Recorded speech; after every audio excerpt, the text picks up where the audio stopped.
ശബരിമല ആചാര അനുഷ്ഠാനങ്ങൾ കൊണ്ട് സമ്പന്നമാണ്. തുകൽവാദ്യത്തിന്റെ അകമ്പടിയിൽ പറകൊട്ടിപ്പാട്ട് മാളികപ്പുറത്തിന്റെ പ്രധാന കാഴ്ചകളിലൊന്നാണ്. ദിവസേന നൂറുകണക്കിന് തീർത്ഥാടകരാണ് മാളികപ്പുറത്തേക്ക് എത്തുന്നത്.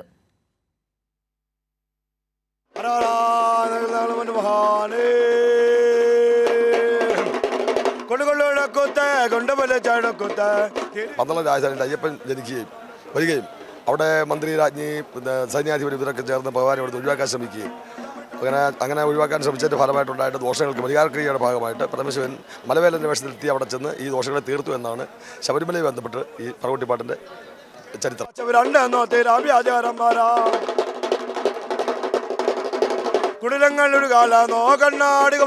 അതിനുശേഷം ഭഗവാൻ ജ്യോതിയാലോട്ട് ലയിച്ചേർന്നു.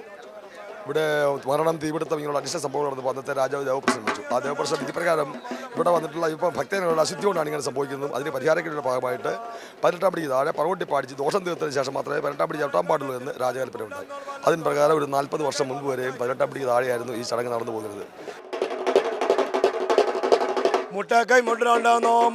കേശാദിപാദം എന്ന മന്ത്രമാണ് ഞങ്ങൾ പറയിൽ കൊട്ടുന്നത്. ശക്തി ശിവശക്തി ശിവശക്തി ഉണരുക ഉണരുക ഹൂംപർസുക എന്നാണ് ഞങ്ങൾ പറയിൽ കൊട്ടുന്നത്.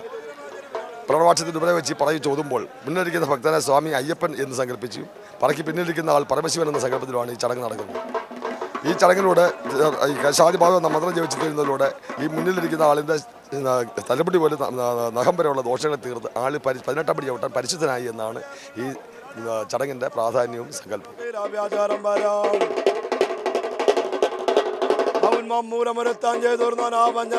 മാളികപ്പുറത്ത് നിന്ന് കൈരളി ന്യൂസിനു വേണ്ടി ക്യാമറമാൻ അഖിലേഷ് കൊടുമണ്ടൊപ്പം സുജു ടി ബാബു.